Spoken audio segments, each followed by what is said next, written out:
quoi, 3 points? Oh, c'est incroyable ce que nous fait Diarra. Barbic, Kamagat, Bégarin, le petit jeu à 3 des espoirs parisiens. Décidément, la jeunesse prend le pouvoir à Paris. Oh, le gros contre de Gary Florimond. Valentin Chéry qui nous fait la totale sur cette action. It's cherry time.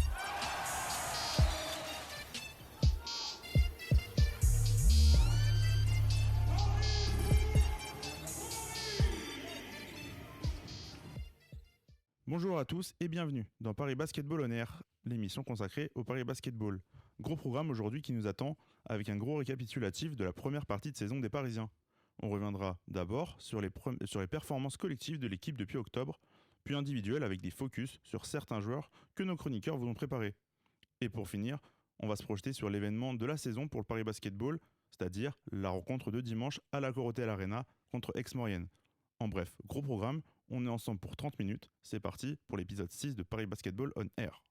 Yo yo yo, ici c'est ton bouc d'Andiguel pour Paris Basketball en air. C'est là que ça se passe si tu veux l'actu, cousin. Si.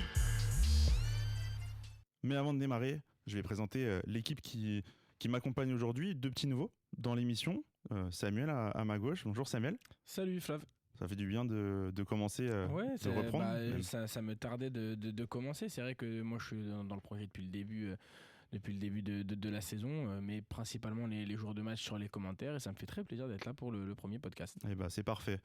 Et avec nous pour nous accompagner, Dylan aussi qui démarre. Salut Flav, très heureux d'être là parmi vous aujourd'hui. Je viens juste d'arriver en décembre. Et on va. Je m'occupe principalement du Twitter et puis. Yes. Et on va démarrer. On analyse les matchs. Carrément. Comme je vous l'ai annoncé en intro, on va longuement parler de la première partie de saison et des résultats du Paris Basketball depuis octobre. D'abord de manière collective puis individuelle. Et c'est parti. Donc le Paris Basketball qui est désormais 13e du championnat. Alors ça fait un petit moment qu'on n'a pas fait d'émission, il s'est passé beaucoup de matchs depuis la dernière. Paris aujourd'hui qui a 6 victoires et 9 défaites, qui est la 11e attaque et la 9e défense, qui va mieux. Qui va mieux. Ça revient de loin, ce bilan de 6 victoires, 9 défaites, il fait plaisir à entendre quand on sait qu'on a souvent été à 2-3 victoires avec beaucoup de défaites qui s'enchaînaient à l'extérieur. Mais c'est vrai que c'est intéressant de noter, avant d'en parler plus précisément, cette petite remontée là, cette petite période de pas de moins bien mais tout l'inverse justement, de meilleur, et de voilà, on sent que l'équipe est rodée, le collectif va mieux, et ça se traduit avec des bons résultats et un bilan qui est de mieux en mieux. Voilà, le Paris Basketball qui, depuis notre dernière émission, a joué 7 matchs, qui en a remporté 4 avec 3 défaites, donc 2 en prolongation, donc des résultats même qui montrent vraiment une progression dans l'effectif pour Paris. Il faut souligner la régularité en ce moment, parce qu'en 7 matchs, gagner quand même 4, perdre 2 sur prolongation, je pense que la dynamique, elle est là. Jouer beaucoup, la fatigue, je pense que c'est pas un problème pour eux. Quand tu gagnes, tu es content d'être en équipe. Aujourd'hui, le coach a fait quelques petits réglages. On va en parler plus tard, mais ça va continuer avec le départ de Ben Uzo, on en parlera après. Et maintenant, chaque joueur connaît son temps de jeu, son rôle, et ça se voit beaucoup mieux sur le terrain. Et exactement. Justement, on va revenir sur ces fameux 7 derniers matchs. On a dit 4 victoires, 2 qu'on perd en prolongation, mais aussi plusieurs qu'on gagne dans le Money Time. Et ça, c'est un truc qui est nouveau. Je trouve que moi, on va en parler, mais la saison, elle est vraiment découpée en 2. Dans cette première partie de saison, on était en termes de résultats moins bien. On sentait que c'était justement à chaque fois à ça que ça soit finalement le résultat qu'il fallait. Contre Souffel, défaite -1, moins 1 point. Contre Quimper, défaite de 3 points. Contre Vichy, défaite de 3 points. Et voilà, là, les dernières récentes défaites, c'est en overtime. Alors, il y a eu entre-temps une rouste, faut le dire, subie à Nantes, mais un coup de moins bien, ça arrive. On avait pris moins 23. Et puis Nantes était très bon à ce moment-là. Exactement. Et puis Nantes qui est 7e du championnat. On a affronté des grosses équipes contre lesquelles on a fait des bons résultats, parce que j'ai parlé de Souffel et Quimper, contre qui ça se joue à rien. Souffel et Quimper sont respectivement 5e et 2e. Voilà, donc moi je pense que c'était qu'une question de bien se roder, de bien démarrer la saison. Et Flavien, tu me donneras le top départ, mais quand il faudra vraiment analyser ça, on verra que ça sera découpé en 2. Ouais, on peut même parler de la rencontre contre Antibes de cette semaine, qui a été pour moi la première la vraie maîtrise du quatrième quart-temps pour les Parisiens à l'extérieur, tout du moins. Paris qui s'est imposé 54-64, qui était vraiment au coude à coude avec son adversaire toute la rencontre et qui s'était finalement imposé dans les 3-4 dernières minutes avec des grosses prestations, notamment c'était Sylvain Francisco qui avait rentré des gros tirs alors qu'il n'était pas du tout en réussite. Alors globalement, comment cette équipe joue en fait depuis le début? Qu'est-ce qu'on ressort en fait de ces 15 premiers matchs? Ah, voilà, alors moi tu me coupes Dylan si tu veux dire d'autres choses, mais moi je trouve que voilà, cette saison elle est découpée en deux. Alors on va s'attarder là-dessus. Il y a eu une première partie de saison où je trouve que le jeu tournait vraiment beaucoup autour de Nobel Bongo Colo et Sylvain Francisco en deuxième couteau. Après, il faut rappeler que c'est un club jeune, donc forcément, ça s'appuie sur les fortes têtes et voilà, ceux qui sont capables de mettre des paniers, qui ont de l'expérience. Mais c'est une équipe jeune, donc voilà, fallait créer toute cette entente.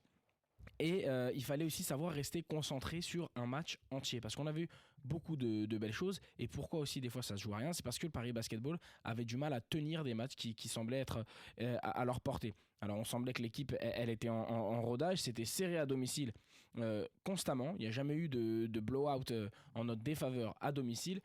Cependant à l'extérieur c'était vraiment en première partie de saison très compliqué. Et on va voir qu'il y a peut-être plusieurs explications à ça. La première pour moi, dans cette première partie de saison, c'est que les jeunes avaient un temps de jeu qui était très élevé, trop, je ne sais pas, parce qu'il faut savoir qu'on a Milan Barbic, Johan Bégarin et Ismaël Kamagaté qui ont vraiment moins de 18 ans, donc c'est aussi ça qu'il faut prendre en compte, mais c'est des choses que j'avais remarquées. Trop de temps de jeu avec beaucoup de pression sur leurs épaules. Faut le dire, ce sont de très jeunes joueurs. C'est une équipe composée majoritairement de futurs espoirs du basketball. Là, les noms qu'on est en train de dire, on en parlera dans quelques années. Donc, faut se souvenir de ce qu'ils font aujourd'hui. Et le temps de jeu des cadres qui augmente aujourd'hui, donc on va dire Nobel, Francisco malgré son jeune âge, Gary, Amarassi, il a un temps de jeu aussi très stable. Ça permet aux jeunes de connaître leur objectif dans le match. Et Kamagaté, par exemple, pour moi, est là un peu la révélation offensive de ces derniers matchs. Défensivement, il y a encore un petit problème pour lui, mais offensivement, c'est la révélation de ces derniers matchs. Pour moi, même Kamagaté, c'est même sa progression suit en fait le cours de la saison des Parisiens. Exactement. C'est-à-dire qu'il a eu du mal en début de saison, aussi parce que les matchs s'enchaînaient, il y a eu très peu d'entraînement collectif. Et de travail tactique avec des jeunes joueurs qui découvrent, du coup, tu le disais, c'est le niveau professionnel.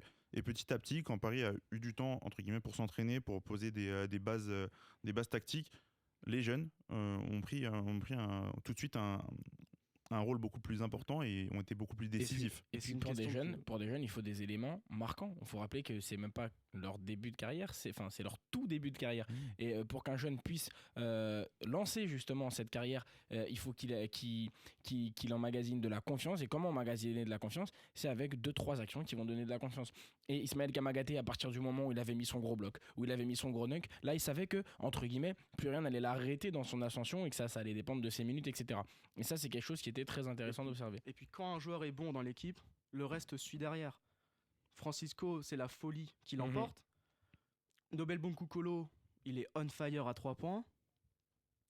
Amarassi, il permet de maintenir à flot l'équipe.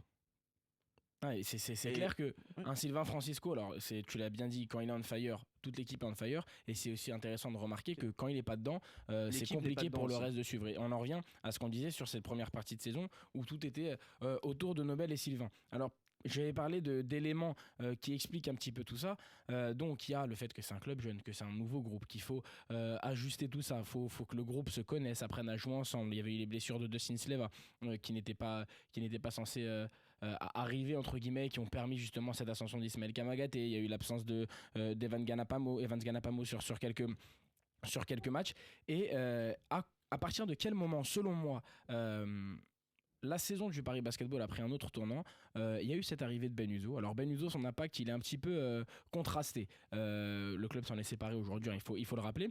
Il y a eu l'arrivée de Ben Uzo, qui est quand même un international nigérian, qui a une certaine expérience dans le basket, et le retour à jouer en NBA, et le retour de Dustin Sleva qui était censé être un cadre de cette équipe-là, qui a un intérieur un petit peu différent de Kamagaté, parce que lui c'est plus un intérieur shooter ou qui va faire un petit peu plus de playmaking, mais avec les arrivées de Sleva et Benuzo, je trouve que le club a trouvé plus de stabilité. Et je te dis pas que c'est et les jeunes ont eu moins de minutes, mais je te dis pas que c'est parce que les jeunes ont eu moins de minutes que ça allait mieux. Mais on a gagné en stabilité, en équilibre. Finalement, ces jeunes ont retrouvé le rôle qu'ils étaient censés avoir en début de saison, parce qu'il faut le dire, les minutes qu'ils ont eues en première partie de saison, c'était pas censé arriver, c'était pas dans les plans du début de saison. Et voilà.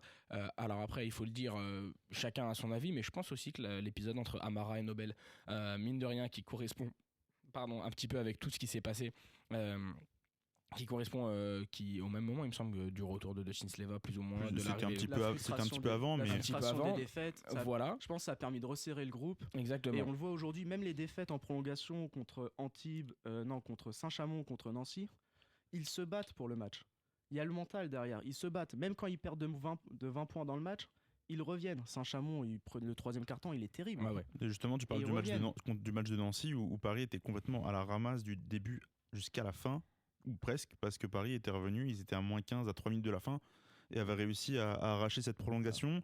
En prolongation, après, ça s'était beaucoup moins bien passé, et peut-être aussi la fatigue aussi. La fatigue accumulée des matchs. Voilà, et puis d'avoir fait un gros run surtout pour revenir. Mais en tout le problème de cette équipe, par contre, c'est une équipe qui fait des runs. Voilà. Et moi, je pense, à part le match contre Antibes, donc le dernier, donc c'est très encourageant, où c'est vraiment un match serré du début jusqu'à la fin. Tous les autres matchs, c'est des matchs de run. Et au début, le match, il commence bien, ou il commence mal, puis ensuite, c'est l'inverse. Le troisième quart-temps, souvent, il est fatal. Quatrième, il y a la folie de Francisco qui l'emporte, 3-4 shoots. C'est vrai que quand tu penses à un match comme contre Saint-Quentin à domicile où tu finis à 35 points à l'issue du premier quart-temps et que la plupart des autres matchs tu mets pas 35 points en première mi-temps, c'est vrai que tu peux te poser des questions. Maintenant, pour expliquer ça aussi, moi j'ai deux autres éléments à apporter.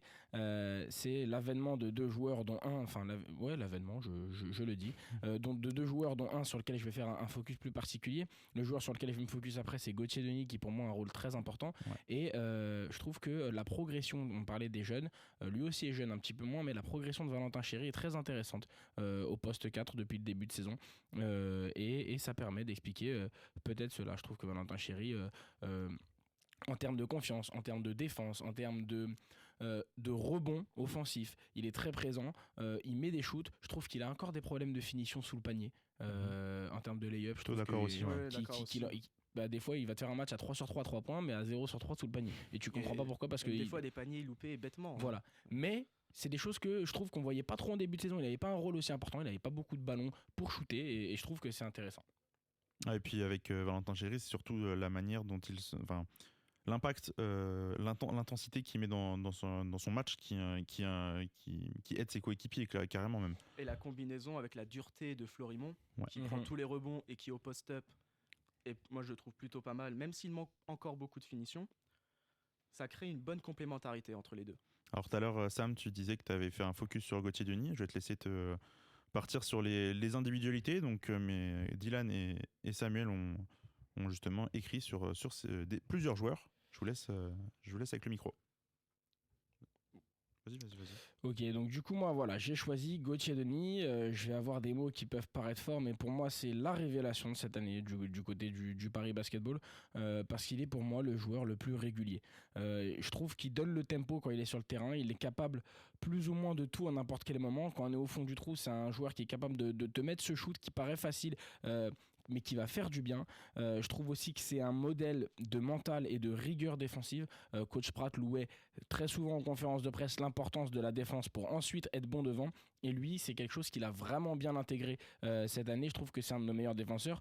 Il est poste 2 ou 3, et ça c'est important parce que quand tu es capable de défendre sur des postes 3, ça veut dire que des fois on peut te mettre sur des postes 4, ça dépend. C'est-à-dire que défensivement ça va être très intéressant, dans l'impact physique il est très intéressant. Et puis d'avoir un joueur qui est comme ça, finalement il est que 4e, enfin c'est pas mal, mais meilleur marqueur de l'équipe derrière Nobel, Sylvain et Gary, dont on peut-être on minimise l'importance depuis le début de saison, mais quand Nobel et Sylvain par exemple n'y sont pas, alors Gary, même s'il met des points, tu peux pas te dire je vais donner la balle à Gary, et je pense qu'il peut le faire. Mais Gauthier Denis, moi je pense que s'il arrive à bien se démarquer quand tu es au fond du trou, par une belle action défensive, une récupération défensive à laquelle il est à l'initiative, devant, donne-lui la balle, il va mettre son shoot à 3 points. Alors évidemment, c'est vrai que sur sa dernier match, il est un petit peu en dessous. Mais justement, il est un petit peu en dessous sur les débuts de match. On l'a vu manquer quelques débuts de match, mais il ne rate jamais de match. Et c'est pour ça que pour moi, c'est le joueur le plus régulier. C'est qu'il sait se relever en plein match, chose que peut-être Sylvain Francisco n'a pas montré sur les matchs où lui était moins bien, même si Sylvain est très très important pour le club cette saison.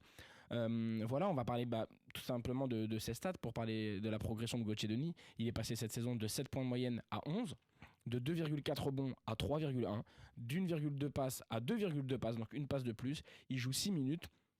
Il est passé, écoutez bien, de 38% à 3 points à 44% cette saison. Et ça, c'est énorme. Et puis son évaluation, ça se traduit sur son évaluation qui était de 7,4 l'année dernière et qui cette année est en moyenne de 11. Donc voilà, moi je trouve que Gauthier Denis, il va...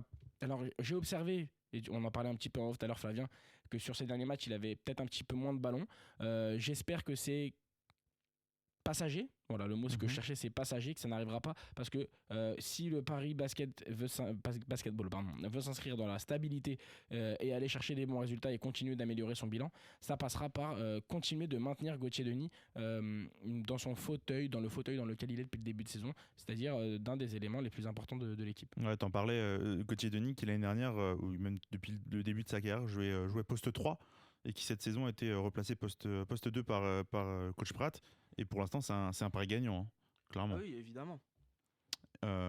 Dylan, je vais te laisser Alors, nous parler Samuel parlait de régularité Ouais. par rapport à Gauthier Denis.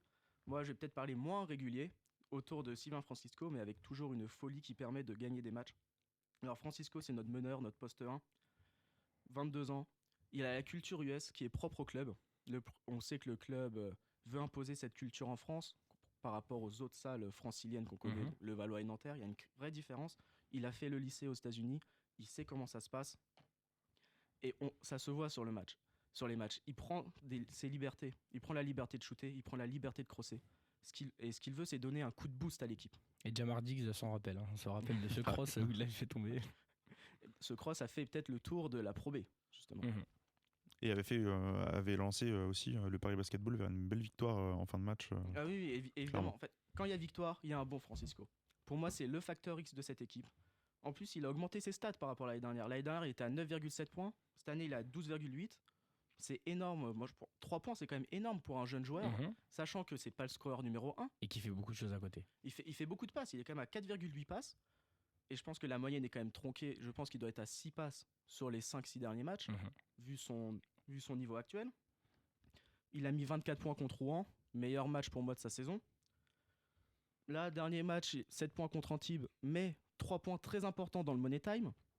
Et ça, c'est quelque chose qu'on n'avait pas vu. Et on n'avait pas vu parce qu'il ne savait pas gérer les Money Time. On a un meneur qui maintenant peut gérer une équipe en fin de match. Et c'est ça qui est très important. On parlait tout à l'heure de stabilité. Un meneur de son équipe doit être capable de mener son équipe vers la victoire. C'est ce qu'on demande. Un meneur, il doit être aussi leader. Et il est leader offensif sur les runs, justement. Il prend des gros shoots à 10 mètres. C'est signe de la nouvelle génération dans le basket aujourd'hui. Il n'a pas peur du risque. S'il faut aller au contact, il y va. Il se resitue dans son shoot. Capacité de cross. Premier pas, phénoménal. Pour moi, très très bon. Ça va trop vite. Ça va trop vite. Il est parfait pour le basket moderne. Il joue très très vite. Des passes, il peut le faire. S'il faut libérer un shooter, il joue très bien le pick and roll. On l'a vu lors du match, principalement contre le dernier match à domicile contre Rouen. C'est contre Rouen où justement, Oui, clairement, il avait pris l'équipe en main. Il y avait les prémices de cette transition de je suis capable de mener l'équipe quand elle va mal.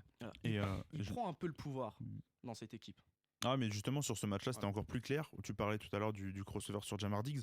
C'est vraiment à partir de ce moment-là où la défense de Rouen a été complètement incapable de le défendre. Lui, il a vu derrière des opportunités pour aller marquer sous le panier, pour aller même libérer ses coéquipiers qui étaient libérés. Donc clairement, c'est a priori pour moi aussi le facteur X clairement de cette équipe. Je te laisse finir sur le deuxième joueur que sur lequel tu voulais parler. Malheureusement, Francisco, il est peut-être inexistant à certains moments, mais quand il est inexistant, on a Amarassi qui permet de maintenir l'équipe à flot. Faut rappeler le gaillard quand même, 38 ans, 2 fois champion de France avec l'Asvel, 17e saison professionnelle en LNB, 7 fois All-Star. Donc, il sait très bien gérer un match. Et quand l'équipe va très mal, est au fond du trou, on se rappelle le 3e quart-temps contre Saint-Chamond, il est catastrophique le 3e quart-temps, il faut se le dire. Hein. Bien sûr, Cata. Bien sûr. On met quoi, Oui. 11 points, je crois, quelque chose comme ça. Et en 2 minutes, 6 points, peut-être 4 ou 6, 2 interceptions. Il permet de maintenir l'équipe. C'est pas lui qui fait gagner l'équipe, mais c'est lui qui la maintient à flot pour permettre à l'équipe de gagner. C'est la jeune garde avant la. Mhm. Exactement. Et puis c'est intéressant parce que c'est un leader aussi en dehors. Et quand ton leader en dehors montre qu'il est aussi leader sur le terrain dans les moments où ça va pas, j'ai envie de te dire c'est exactement ce qu'on lui demande. Et puis on peut dire que ses stats sont pas terribles. Pourtant, ses stats, c'est quand même en dehors de la dernière saison blanche qu'il a faite à Monaco. C'est l'équivalent de ses 2 dernières saisons à Monaco. Il y a peut-être 1 ou 2 points en moins en moyenne, mais c'est l'équivalent. Non, ça Et reste on- plutôt et correct. on hein. sait très bien que Monaco, c'était quand même 3 des finales sur les derniers. Sachant que c'est pas un Championnat. starter, qu'il y a des matchs où il Exactement. joue pas beaucoup de minutes. Non, il est vraiment bien géré aussi par Il le est à coach. 22 minutes par Ouais, match voilà. quand même, donc Et il quoi, il a a quoi son Il a rôle. 8 points. il est à 7,4. Ouais. Ouais, voilà. Quasiment 8 points. Je voulais, avant qu'on passe sur le calendrier qui arrive, parler un petit peu de Benuzo. Alors Benuzo, t'en as parlé un petit peu, Samuel, qui a fait un petit passage. Alors, lors de la dernière émission, on vous annonçait son arrivée, et sur cette émission, on vous annonce du coup son départ. 8 matchs, 4 titularisations, seulement 2,9 points, 2,4 rebonds et 1,5 passes de moyenne. Qu'est-ce qu'on peut penser de son passage ? Contrasté, comme je le disais tout à l'heure, parce que moi, je trouve vraiment que son impact a par moments été très intéressant dans l'intensité, dans la rigueur, dans les intentions, parce que tu es un joueur qui connaît pas nécessairement la culture, il a jamais joué, je crois, joué en France, il avait fait des tests à Cholet, il me Il semble. faut se souvenir que l'équipe est entièrement française. Exactement. C'était le seul étranger de l'équipe. Il y a peut-être un problème Avec Dustin d'adaptation Sleva. avec Dustin Sleva, Ouais, oui. c'est ça. Avec un petit problème d'adaptation, donc c'est peut-être compliqué pour lui d'arriver dans un contexte où tu as 100% de Et 99% justement, de français.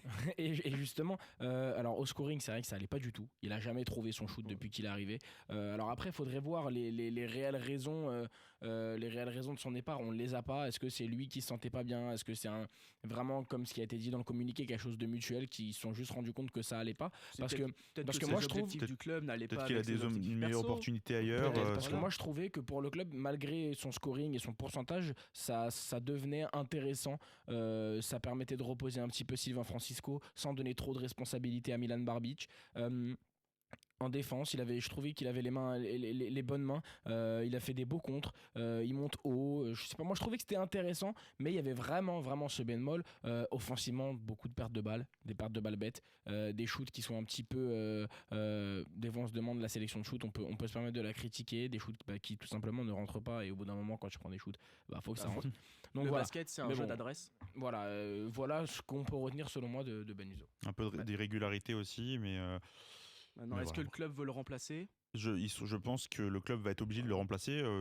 Nate Robinson parce que- Non, Mais Paris qui avait eu des difficultés, et justement l'arrivée de Benuzo coïncidait un petit peu aussi avec la meilleure forme du Paris Basketball.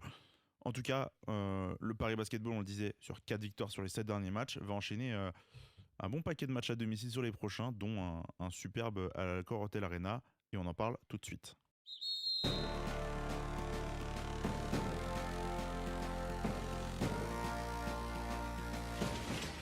Alors justement, le calendrier à venir du Paris Basketball, on va parler surtout de ce match contre Aix-Maurienne. Un match donc à la Accor Hotel Arena de Bercy, 2 jours après le fameux match NBA de demain soir. Qu'est-ce que vous pensez de ce match d'ailleurs pour Paris ?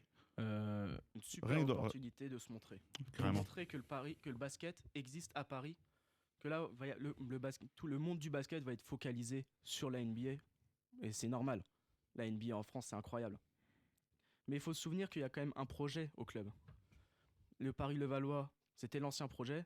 Maintenant, il est soutenu par les politiques de la ville. Enfin, le nouveau club est soutenu par par la ville, par la l'institution ville. de Paris. Donc il y a eu un choix fort de la mairie de Paris quand même. Mhm. Un homme important à sa tête, David Kahn, qui sait gérer les grands événements. Il l'a montré aux Timberwolves. Donc ce match est très important de se montrer. Et puis aussi pour s'ancrer, pour bien s'imprégner de la culture, parce qu'il faut le dire, c'est en partenariat avec Tang, bien s'imprégner de la culture de l'arrondissement dans lequel est basé le club, le 13e. C'est un jeune club. Un club a besoin de supporters et pour créer de l'engouement autour d'un club, il faut créer un événement, créer du lien avec le public. Et ça, c'est très important. Voilà, tu le disais, il y a un partenariat avec Tang Frères. Ce match sera aussi sous le coup du Nouvel An chinois. Et devrait, c'est le club qui l'a annoncé tout à l'heure, devrait accueillir au moins 4000 personnes, ce qui c'est inespéré. C'est énorme et ça confirme, je vais dans le sens de ce que tu dis. Évidemment que l'enjeu de ce match, pour moi, on rencontre Aix-Maurienne, mais c'est plus qu'un match de championnat. C'est un match où tu as l'opportunité de montrer que tu es le futur club. Tu es le futur de Paris dans le basketball, tu es le club de Paris, tu es capable de ramener 4000 personnes à Bercy 2 jours après le match de NBA et justement, alors après c'est vrai qu'il faudrait quand même pas prendre une rouste et se prendre 20 points, mais quand tu vois la dynamique du club, je suis persuadé que tous les joueurs sont conscients et que la direction est consciente de l'enjeu de ce match et voilà, c'est un enjeu de rayonnement plus qu'un enjeu sportif, ce match-là contre Aix-Maurienne selon moi. On en parlait avec... que dans 2 ans, il y aura la nouvelle salle. Dans 2 ans. C'est un premier test pour savoir est-ce qu'on remplit bien la salle en fait. Bien sûr. On en parlait aussi déjà un petit peu avec les joueurs en conférence de presse contre Rouen, en leur posant la question, voilà, qu'est-ce que vous attendez de ce match à Bercy ? Ils nous avaient dit pas grand-chose, ou du moins ce serait un match comme les autres. Forcément que ça peut pas être un match comme les autres. Non, il ça, après c'est la ligne de com, c'est de la com. Puis les joueurs, ils sont concentrés match après match. Bien sûr. On voit, tu vois la com sur les réseaux, sur Instagram, ça ne parle que de ça depuis vraiment il y a des affiches 2 semaines. Dans toute la ville. Exactement. Il y aura Aix-Maurienne, du coup on le disait, 12e qui va se déplacer à Paris. Très important d'un point de vue événementiel, mais aussi sportivement. C'est une équipe Aix-Maurienne qui est en positif à l'extérieur, qui risque de poser des difficultés au Paris Basketball, mais on ne sait jamais. Le Paris Basketball, de toute façon, sur les gros matchs à domicile, est toujours présent, on le disait. C'est important, évidemment. Là, on a fait toute une partie sur le rayonnement, etc. Mais c'est aussi très important de gagner ce match. C'est très important de gagner ce match. Tu joues contre un concurrent direct de milieu de tableau. Tu peux te permettre de continuer ta lancée, de reprendre la confiance. Évidemment que ce match est important. Et c'est un test très intéressant pour commencer l'année que de jouer une équipe qui n'est pas super bien en classement, mais qui est bonne à l'extérieur. Avec surtout des scoreurs très importants dans l'équipe. Donc il y a un fort 5 majeur dans cette équipe. Et ça permet de se confronter à une équipe qui est très très bonne sur le papier, au moins sur le 5 majeur. Un deuxième 5 un peu plus faible. C'est pour ça, ça explique le classement. Donc c'est un peu aussi une répétition pour les prochains gros matchs de la saison face à des clubs, on peut dire Nantes, Rouen, qui eux ont 2 bons 5. Si on gagne un match contre une équipe qui a un très bon 5 avec, je pense à Ronald Marsh, qui a un très bon scoreur, 17 points de moyenne, capable de prendre feu à tout moment. Le joueur des Bahamas, Jaron Barous, qui lui, en plus, c'est à l'extérieur, lui, c'est un dunker, il prend très bien le public. Il vient des Bahamas, une région pas très basket, donc il sait s'expatrier. Il y aura de l'adversité dans ce match. Ah, carrément. On va faire le calendrier des prochains matchs pour le Paris Basketball. Alors après Aix-Maurienne, il y aura un déplacement entre guillemets périlleux contre Souffle qui est un peu en grande difficulté depuis un petit moment. Je pense que c'est le bon moment pour les jouer. Victoire, et surtout, on se rappelle à domicile avec un scénario incroyable, une défaite d'un petit point au bout. Et ensuite, le Paris Basketball qui va enchaîner 3 matchs à domicile en 9 jours. Contre Nantes, qui est actuellement 7ème, qui va aussi un petit peu moins bien qu'en début de saison. Qui nous a bien tué. Mais ils étaient 2e à cette époque-là. Voilà. Ils sont 7e. Donc ça sera le 7 février, 3 jours après le match contre Souffle.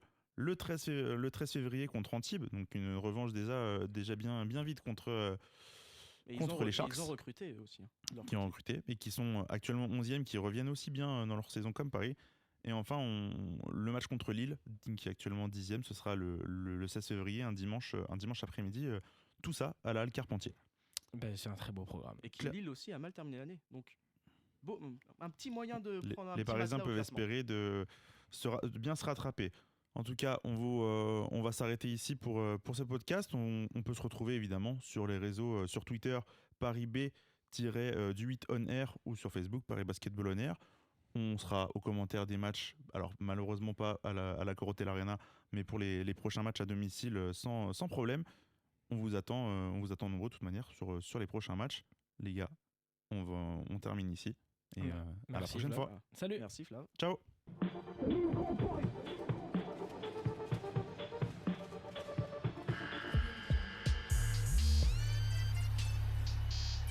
Sylvain Francisco à 3 points. Oh, c'est incroyable ce que nous fait Barbitch, Kamagat, Bégarin, le petit jeu à 3 des espoirs parisiens. Décidément, la jeunesse prend le pouvoir à Paris. Oh, le gros contre de de Gary Florimond. Valentin Chéry qui nous fait la totale sur cette action. It's cherry time.